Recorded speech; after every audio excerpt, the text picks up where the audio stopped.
میں حضور سرکار حافظ ملت علیہ رحمت الرضوان کا آپ کو واسطہ دیتا ہوں کہ جو لوگ ادھر کھڑے ہیں آپ چلے آئیے، چونکہ بہت بڑی شخصیت کی زیارت آپ فرمانے جا رہے ہیں۔ اور ایک طرف منبر نور کے اولاد رسول اولاد سیدنا حضور سرکار سید شاہ احمد علیہ رحمت الرضوان کے پوتے بھی جلوہ دار ہیں۔ چلے آئیے قریب آئیے اور نعرہ لگاتے چلیے، نعرہ تکبیر، نعرہ رسالت۔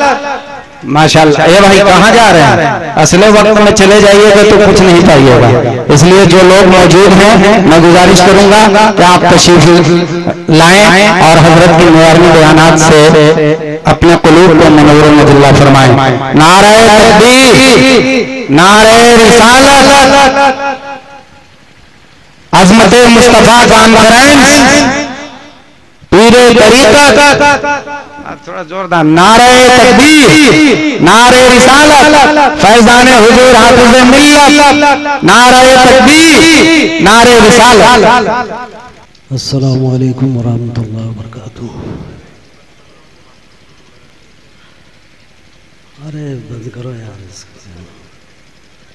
نحمدہ ونصلی ونسلم علی حبیب الکریم، اما بعد، اعوذ باللہ من الشیطان الرجیم، بسم اللہ الرحمن الرحیم۔ ان تنصروا اللہ ینصرکم، صدق اللہ العظیم، بلغ رسول النبی الکریم، ونحن علی ذلک من الشاہدین والشاکرین، والحمد للہ رب العالمین۔ اللہم صلی علی سیدنا مولانا محمد معانی الجود والکرم وعلی آلہ وبارک وسلم، صلاۃ و سلام علیک یا رسول اللہ۔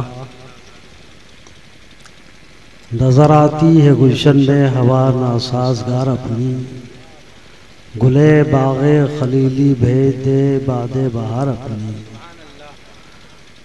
اٹھے امت کے والی کفر دمکاتا ہے مسلم کو، علی کو حکم دے آ جائیں لے کر ذوالفقار اپنی۔ طریق مصطفیٰ کو چھوڑنا ہے وجہ بربادی، اسی سے قوم دنیا میں ہوئی بے اقتدار اپنی۔ ہمیں لازم ہے شاہنشاہ بطا کی رضا جوئی، وہ اپنے ہو گئے تو رحمت پروردگار اپنی۔ خوشا وقت کہ ہم کو پوچھتے آئیں گے محشر میں، جن کو ڈھونڈتی ہوگی نگاہ بے قرار اپنی۔ وہ بیٹھے ہوں اٹھا ہو بارگاہ پاک کا پردہ، کہانی در پہ کہتا ہو شفیق جانثار اپنی۔ اللہم صلی علی سیدنا مولانا محمد معانی الجود والکرم وعلی آلہ وبارک وسلم، صلاۃ و سلام علیک یا رسول اللہ۔ آئیے ایک بار ہم سب مل کر بارگاہ رسالت مآب صلی اللہ تعالیٰ علیہ وسلم میں ہدیہ درود شریف پیش کرنے کی سعادت حاصل کریں۔ پڑھیں اللہم صلی علی سیدنا مولانا محمد معانی الجود والکرم وعلی آلہ وبارک وسلم، صلاۃ و سلام علیک یا رسول اللہ۔ نعرہ لگاتے لگاتے لوگ تھک چکے ہیں، آپ سے درود شریف پڑھنے کے لیے کہا جاتا ہے تو بہت آہستہ آہستہ پڑھ کر کے اپنے دل کو قرار بخش لیتے ہیں۔ درود شریف جب بھی پڑھا کیجئے عقیدت و محبت کے ساتھ پڑھا کیجئے۔ عقیدت و محبت کے ساتھ پڑھنے والے کہ درود کو سرور کائنات صلی اللہ تعالیٰ علیہ وسلم بنفس نفیس خود سماعت فرماتے ہیں اور کرم فرماتے ہیں۔ جب وہ سماعت فرمائیں گے تو کرم بھی فرمائیں گے۔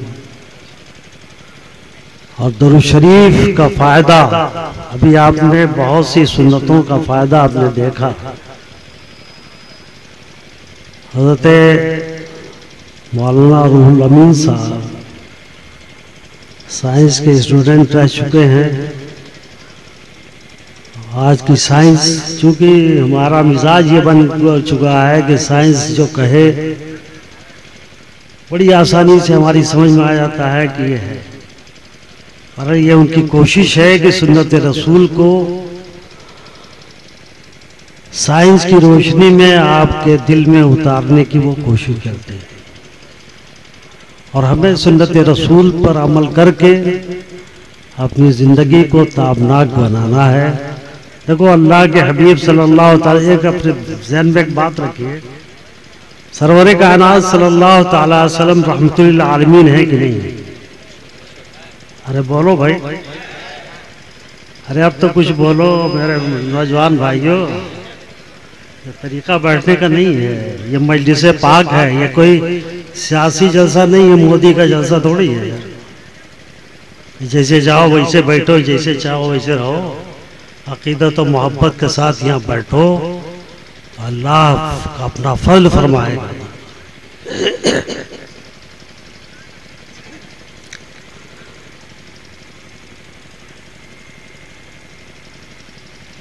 درود شریف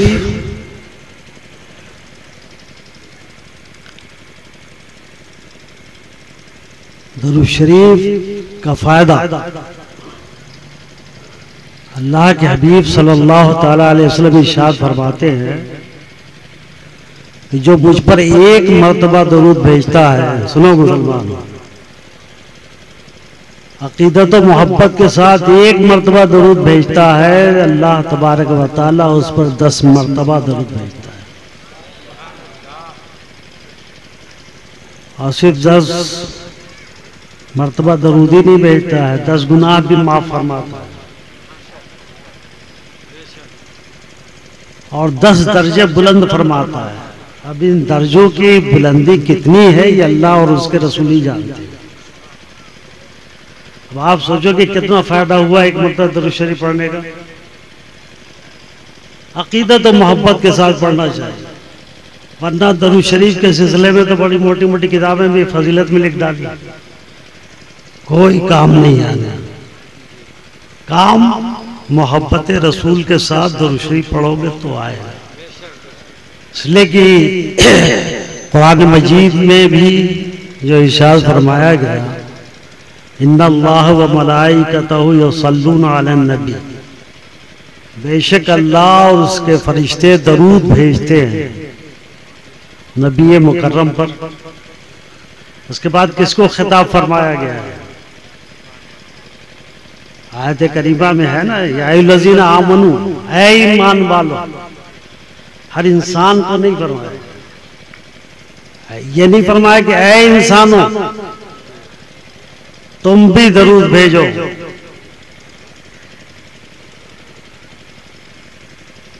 ایمان والے کو خطاب فرمایا گیا، ایمان والے ہی کو درود شریف کا فائدہ ملنا ہے۔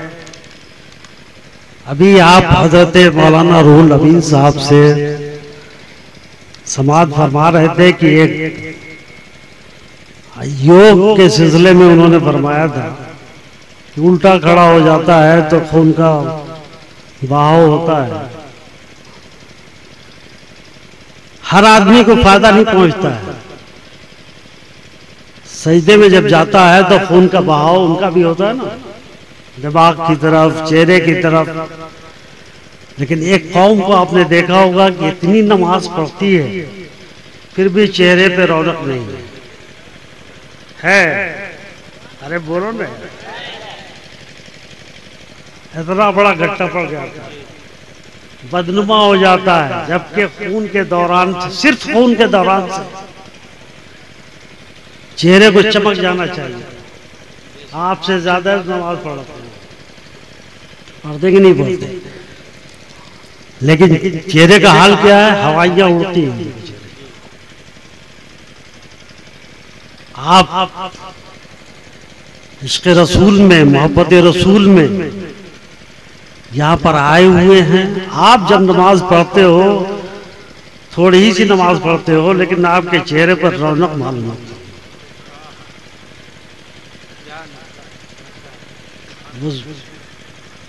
جانتے ہو کیوں ایسا ہوتا ہے؟ سرور کائنات صلی اللہ علیہ وسلم نے ارشاد فرمایا، ایک منافق نے سرکار کے بارگاہ میں فرمایا، عرض کو کہا کہ اے دل یا محمد، اے محمد انصاف کرو۔ مال غنیمت تقسیم کر رہے تھے سرکار، حضرت عمر فاروق کو جلال آیا، یا رسول اللہ حکم دیجئے میں اس کی گردن ماروں۔ سرکار نے فرمایا نہیں، رہنے دو، اس سے ایسے لوگ پیدا ہوں گے جن کی نمازوں کو تم دیکھ کر کے اپنی نمازوں کو کم درجے کا سمجھو گے۔ قرآن مجید وہ اتنا پڑھیں گے کہ ان کے پڑھنے کو اپنے ان کے پڑھنے کے مقابلے میں اپنے پڑھنے کو کم درجے کا سمجھو، لیکن ان کا حال کیا ہوگا؟ سنو مسلمانوں، یہی نکتہ ہے۔ ان کا حال یہ ہوگا کہ وہ نماز پڑھیں گے لیکن حلق سے نیچے نہیں اترے گی نماز، قرآن پڑھیں گے لیکن حلق کے نیچے نہیں اترے گا قرآن مجید۔ حلق کے نیچے کیا ہے؟ دل ہے نا جی۔ ارے دل کہاں ہے؟ حلق کے اوپر ہے؟ ارے بولو نا، نیچے ہے۔ سرکار نے کیا فرمایا؟ نیچے نہیں اترے گا قرآن، نماز نہیں اترے گی۔ تو جب یہ دونوں چیزیں نیچے نہیں اتریں گی تو دل متاثر ہوگا؟ دل متاثر ہوگا جی؟ نہیں ہوگا۔ سرکار نے یہ بھی فرمایا کہ اگر ایک گناہ انسان کرتا ہے تو ایک کالا داغ اس کے دل پر پیدا ہوگا۔ گناہ بڑھتے جائیں گے وہ داغ پھیلتا چلا جائے گا، کالا ہو جائے گا۔ یہ ابھی آپ نے سنا کہ یہ دل پمپنگ سیٹ ہے، سارا خون جسم کا دل میں آتا ہے، گندا خون جسم کا کہاں آتا ہے؟ دل میں آتا ہے، یہاں سے صاف ہو کر کے پورے جسم میں پھیلتا ہے۔ اب مجھے بتاؤ، جب قرآن کی روشنی دل کو نہیں ملے گی، نماز کی روشنی دل کو نہیں ملے گی، تو یہ دل کالا ہی نہ رہے گا جی، گندا ہی نہ رہے گا۔ نماز اور قرآن دل کی صفائی کرتے ہیں، اسی لیے تزکیہ نفس کیا جاتا ہے۔ خانقاہوں میں اللہ کی ضرب لگائی جاتی ہے تاکہ یہ دل صاف ہوتا رہے، گناہ سے ختم ہوتے رہیں، جو سیاہی آئی ہے وہ صاف ہوتی رہے، ختم ہوتی رہے، دل صاف و شفاف ہو جائے اللہ کے ذکر سے۔ اسی لیے خانقاہ والے اللہ کی ضرب لگوائے گا۔ سمجھے کچھ آپ؟ اب سنو، جب اس پہ نہ قرآن کا اثر ہوا نہ نماز کا اثر ہوا، سرکار نے فرمایا کہ حلق سے نیچے دونوں چیزیں نہیں اترتی ہیں، تو دل متاثر ہوگا؟ نہیں ہوگا، سیاہ رہے گا، کالا رہے گا۔ اب جو خون جسم میں یہاں سے سپلائی ہوگا وہ بھی تو گندا ہی خون ہوگا جی۔ ارے بولو نا، گندا خون ہوگا نا۔ اگر یہی روشنی نماز کی، قرآن کی دل میں پہنچ جاتی تو صاف و شفاف دل ہو جاتا۔ اب وہاں سے جو خون جس میں سپلائی ہوتا وہ بہتر ہوتا، خراب نہیں ہوتا۔ اس لیے محبت رسول اپنے دل میں رکھو۔ وہ محبت رسول جب خون میں مل کر کے جسم میں پھیلے گا تو آپ کا پورا جسم صاف و شفاف رہے گا، چہرہ چمکتا رہے گا، یہ ہوائیاں نہیں اڑیں گی۔ یہ بات ہے، ورنہ سوال پیدا ہوتا تھا نا کہ صرف اگر سجدے ہی سے اگر چہرہ صاف ستھرا ہوتا، روشنی والا ہو جاتا تو سب سے زیادہ ان کا روشن ہوتا، لیکن دل میں الفت محبت نہ ہونے کی وجہ سے وہ خون جو اس میں پہنچا ہے اب وہ گندگی کو لے کر کے، اس لیے کہ کفر کی گندگی ہے وہاں پر، بغاوت رسول کی گندگی ہے وہاں پر، دشمنی رسول کی ہے، گستاخی رسول کی گندگی ہے دل کے اندر. اب ان سب کو جب لے کر کے خون جسم میں پھیلے گا تو خون یہ چہرہ چمکے گا؟ جی نہیں چمکے گا. ہوائیاں اڑتی رہیں گی. یہ بڑا داغ آ جاتا ہے نا. چند روز نماز پڑھے اتنا بڑا داغ کہاں سے؟ آپ نے ہمیں کیوں نہیں آیا؟ وہی محبت رسول نے خون کو صاف کر کے جسم میں بھیجا ہے. اب جسم جب خواب بہتر خون کو لے گا تو اس میں چمک پیدا ہوگی اور خوشگواری آئے گی اور وہ اچھا خاصا رہے گا. اس لیے میرے دوست نماز بھی پڑھو تو الفت رسول میں پڑھو, محبت رسول میں پڑھو, درود شریف بھی پڑھو تو الفت رسول میں پڑھو, محبت رسول میں پڑھو, عقیدت رسول میں پڑھتے رہو گے اللہ اپنا فضل فرمائے گا. ورنہ اتنی موٹی موٹی کتابیں فضیلت میں لکھ ڈالی ہے, کیا ان کو فائدہ پہنچ رہا ہے؟ نہیں پہنچے گا. جہاں محبت نہیں وہاں ایمان نہیں ہے. اسی لیے قرآن مجید نے درود شریف پڑھنے کے لیے بھی ایمان والے کو خطاب فرمایا ہے. یا ایھا الذین آمنوا صلوا علیہ وسلموا تسلیما. میرے دوست یہ بھی اجلاس آپ کو محبت رسول کی دعوت دیتا ہے اور اس میں جتنا بھی اضافہ کرتے جاؤ گے اتنا ہی کامیاب ہوتے چلے جاؤ گے. اس کے اضافے کی یہی صورت ہے کہ سنت رسول پہ عمل کرتے چلے جاؤ. اللہ کے حبیب رحمت للعالمین ہیں تو ان کا کوئی بھی عمل زحمت والا ہو ہی نہیں سکتا. یہ تو یہ لوگ ریسرچ کر کے کر رہے ہیں. ہمارا تو ایمان ہے کہ اللہ کے حبیب رحمت للعالمین ہیں اور رحمت کا تقاضا یہ ہے کہ وہ کسی کو تکلیف نہ پہنچاوے. وہ تو آرام ہی آرام, سکون ہی سکون, قرار ہی قرار عطا فرماتی ہے. اس لیے سرکار کا ہر عمل قرار والا ہے, سکون والا ہے, اطمینان والا ہے, چین والا ہے. میرے دوست سنت رسول پر عمل کر کے اپنی زندگی کو کامیاب بناؤ گے انشاءاللہ تعالی کوئی پریشانی نہیں آئے گی اور آپ سکون سے زندگی گزار سکو گے. دنیا میں بھی سکون سے رہو گے, آخرت میں بھی سکون سے رہو گے, قبر میں بھی سکون. اس لیے آج کا یہی پیغام آپ لے کر کے جائیے. اور مسجد کی تعمیر کے سلسلے میں ہمارے حضرت مولانا روح الامین صاحب نے آپ سے اپیل کی اور یہ آپ دیکھ ہی رہے ہیں. تو دیکھو یہ اللہ کا گھر ہے, اگر اس میں آپ شریک ہو جاؤ گے تو آپ کی خوش بختی ہوگی. ورنہ اللہ تبارک و تعالی جس بندے سے بھی چاہے گا اسے تعمیر کروا دے. قرآن فرماتا ہے ان تنصروا اللہ ینصرکم, اگر تم اللہ کی مدد کرو گے. کہاں ہنس رہے ہو یار, کہاں ہنس رہے ہو؟ سب پیسہ تو دل پر شاہی کو دے ڈالا تم نے, مسجد کے لیے دیا. اب 10 روپیہ بھی دے دیتے تو ہزاروں روپیہ یہاں آ جاتے. یہ بھی نہیں ہو سکا. سنجیدگی اپنے اندر پیدا کرو اور سوچو. حالات زمانہ کو بھی سامنے رکھتے ہوئے اقبال نے بہت پہلے کہا تھا غلط روی سے منازل کا بہت بڑھتا ہے. غلط روی سے منازل کا بہت بڑھتا ہے. مسافروں روش کارواں بدل ڈالو. سرکار نے فرمایا یہ دنیا تمہارے مسافرت کی جگہ ہے, چند روز کے لیے یہاں پر آئے ہو, اس کے بعد آخرت تمہاری ہے. آخرت میں تمہیں جواب دینا پڑے گا تم نے یہ کیا کیا, سنجیدہ رہے ہو کہ کیسے رہے ہو, کیا کیا ہے. ان سب کا جواب آخرت میں دیا.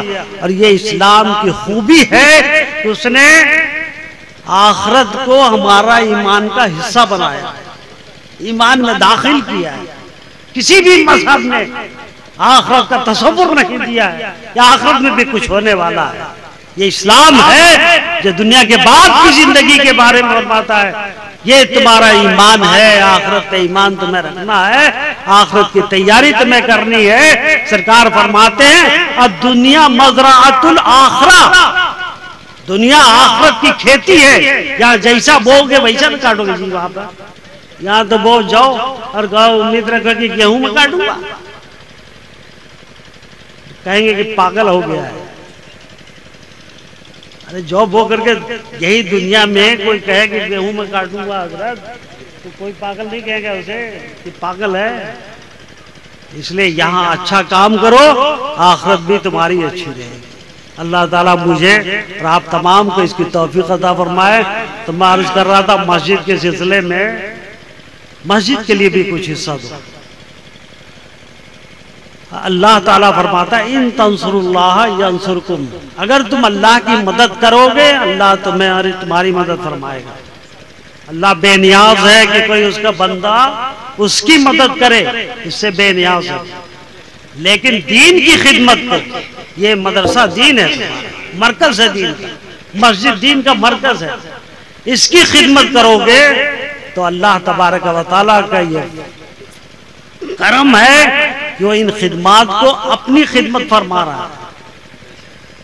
اور اس کے صلے میں فرماتا ہے ینصرکم، وہ تمہاری مدد کرے گا. ارے جس کی اللہ مدد فرمائے اسے کوئی مٹا سکتا ہے جی؟ اللہ جس کی مدد فرمائے اسے کوئی مار سکتا ہے؟ کوئی اسے ختم کر سکتا ہے؟ کوئی اسے پریشان کر سکتا ہے؟ ہرگز نہیں. یہ تو ہمارے بدعمالیوں کا نتیجہ ہے کہ آج ہم جہاں جہاں رسوا ہو رہے ہیں، دنیا کے مختلف حصوں میں رسوائیوں کا سامنا ہمیں کرنا پڑ رہا ہے. یہ بدعمالیوں کا نتیجہ ہے. تو بدعمالی کے لیے تو آپ پیدا نہیں کیے گئے، اللہ کو راضی و خوش کرنے کے لیے پیدا کیے گئے ہو. اس لیے مسجد کا تعاون کرو، اللہ تعالیٰ تمہاری مدد فرمائے گا.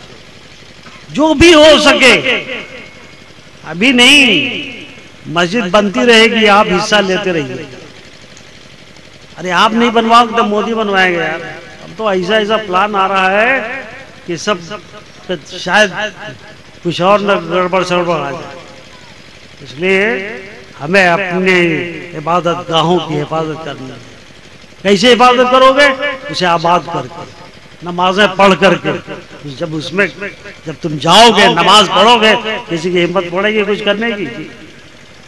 اپنی عبادت سے اسے آباد کرو، اور وہ اسے آباد کرو گے تمہارا گھر آباد رہے گا.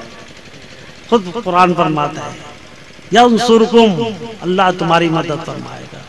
اس لیے اس کی مدد حاصل کرنے کے لیے اللہ کے گھر کی تعمیر میں حصہ لو. سرکار فرماتے ہیں من بنا مسجدا للہ بنى اللہ لہ بیتا فی الجنہ، جس نے اللہ کے لیے مسجد کی بنیاد رکھی، تعمیر کی، تو اللہ تبارک و تعالیٰ اسے جنت میں گھر عطا فرمائے گا. سمجھے؟ جنت میں گھر عطا فرمائے گا. یعنی تمہارے جنتی ہونے کی خوشخبری بھی اللہ تبارک و تعالیٰ دے رہا ہے. ارے میں چندہ نہیں کرتا ہوں، مجھے آتا ہی نہیں چندہ کرنا یار. میں تو صرف اس بات کو آپ کے ذہن میں تھوڑا سا اتارنے کی کوشش کر رہا ہوں کہ اس کی مدد کرو گے تو اللہ تعالیٰ تمہاری مدد فرمائے گا. آج ہمیں اسی کی مدد کی ضرورت ہے، اسی کی مدد کی ضرورت ہے. اس لیے مسلمانوں، اللہ کی مدد حاصل کرنے کے لیے جو اسباب ہمیں مل رہے ہوں اس میں ہمیں حصہ لینا چاہیے، ان اسباب کا استعمال کرنا چاہیے. مسجد ایک ذریعہ ہے اللہ کی خوشنودی کا. اس کی تعمیر میں حصہ لوگے، جنت میں بھی اللہ تبارک و تعالیٰ جیسا تمہارا خلوص ہوگا اتنا بہتر بلند محل عطا فرمائے. اس لیے انہوں نے تو کیا تھا، اللہ تبارک و تعالیٰ آپ کی استعانت کو قبول فرمائے، جزائے خیر عطا فرمائے. بہت بہت شکریہ کہ آپ اتنی دیر تک بیٹھے رہے. بھلے ہی معلوم ہو رہا ہے کہ جنگ کا معاملہ نظر آ رہا ہے. یہ خالی، وہ خالی، فلاں خالی، سب تو خالی ہو چکا ہے. ہونا بھی چاہیے یار. 4 بج رہے ہیں تو خالی نہیں ہوگا تو اور کیا ہوگا. لیکن آپ کی روایت رہی ہے کہ جب تک فجر کی اذان نہ ہو ہمارا جلسہ کامیاب نہیں ہوتا. اور اب تو سو گئے تو کیا ہوگا؟ نماز فجر بھی جائے گی. لوگ اسی کا تو تانا دیتے ہیں نا کہ لوگ جلسہ صبح تک کرتے ہیں، نماز کھا جاتے ہیں. تو اس تانے سے بھی بچنے کی ضرورت ہے. نماز پڑھ کر کے سوئیے گا، پورے دن سوتے رہیے گا. اللہ تعالیٰ آپ کے نیند میں اور سکون عطا فرمائے. بس انہی الفاظ کے ساتھ میں اپنی بات ختم کرتا ہوں. وآخر دعوانا الحمدللہ رب العالمین. السلام.